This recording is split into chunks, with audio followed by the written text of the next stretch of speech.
tatalakayin dito sa video na to. Napapanakot pala to, linggo, tapos board of. Palakpakan natin to, si SB Geta. Ang ganda ng Pastor Geta, siya from SB, pagka araw na linggo, naging pastor po natin siya. No one's perfect. So let's say you're dealing with 10 issues now. 3 economic issues, 3 political issues, 2 social issues, whatever. Do you think you will be 100% on the right side? Only if you are on God's side are you sure you will be at the right side. That's why, as Christians, again, let me address myself to Christians. Of course, kung anuman religion yun, welcome lahat sa discussion natin. Sa mga kapatid natin Muslim, assalamualaikum. Si Propeta Jeremiah, kinikilala ng Hudyo, ng Kristiyano at ng Muslim. Sabi nga, di ba, for I know the plans I have for you, plans to prosper you and not to harm you, plans to give you hope in the future. So ano sabi? Plans ni Lord, hindi plans natin.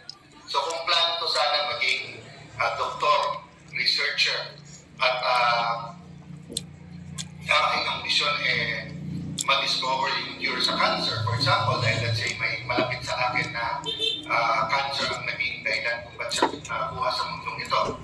Pero kung ang plano ni Lord ay maging abogado ko, mas alam ni Lord yung plano. So kahit anong pray ko, Lord, I hope you're on my side na pumasa ako ng biology and then medical school, di ba? So guys, that's the first lesson I want to emphasize today. We should all pray that we be on God's side, hindi that God be on our side. I'll give you a very controversial example.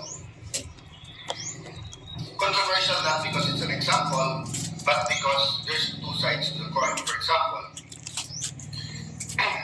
with the controversy sa Senate, may umirit, bakit Senator Pia, kinamusta mo ba yung magulang ng biktima ng extrajudicial killing?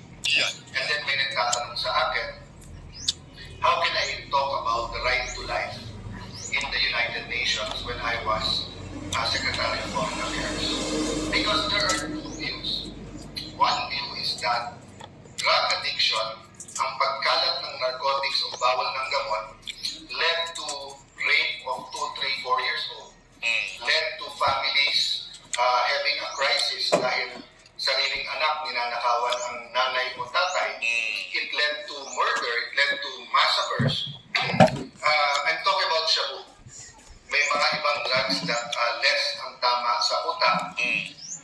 At may mga drugs that does not lead to does not lead to violent tendencies, no? But I'm talking about shabu. Oo kasi yung shabu na yan, pagka yan talagang pumasok sa yung sistema at tinaraw-araw mo yan, ganga ni Tatay Tirong matuto yung utak mo. Tapos hindi na marirepair yung utak mo pagka yan ay na-damage ng substance na yan. Tingnan nyo kung meron kayong kakilala na nadali ng droga na yan. Kahit na sabihin nilang hindi